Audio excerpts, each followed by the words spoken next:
விசிகாவில் இருந்து இடைநீக்கம் செய்யப்பட்டுள்ள ஆதவ் அர்ஜுனா மீண்டும் கட்சியில் இணைய வேண்டுமென்றால் அவர் அமைதியாக இருந்திருக்க வேண்டும். ஆனால் அவர் தொடர்ந்து முரண்பாடான கருத்துக்களை கூறி வருவதாக விசிக தலைவர் திருமாவளவன் தெரிவித்துள்ளார்.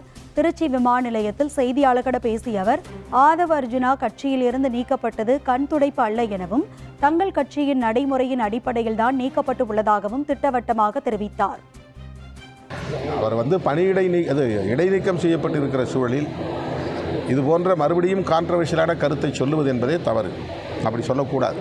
அவர் மறுபடியும் இந்த கட்சியில் தொடர்ந்து இயங்கணும் அப்படின்னு அவர் நினச்சிருந்தாருன்னா 6 மாதத்துக்கு அவர் அமைதியாக இருந்திருப்பார். ஆனால் மறுபடியும் அவர் முரண்பாடான கருத்துக்களை சொல்லுவது ஏதோ ஒரு செயல் திட்டம் அவருக்கு இருக்கிறது என்பதை நம்மால் உணர முடிகிறது. இடைநீக்கம் என்பது வெறும் கண்துடைப்பா?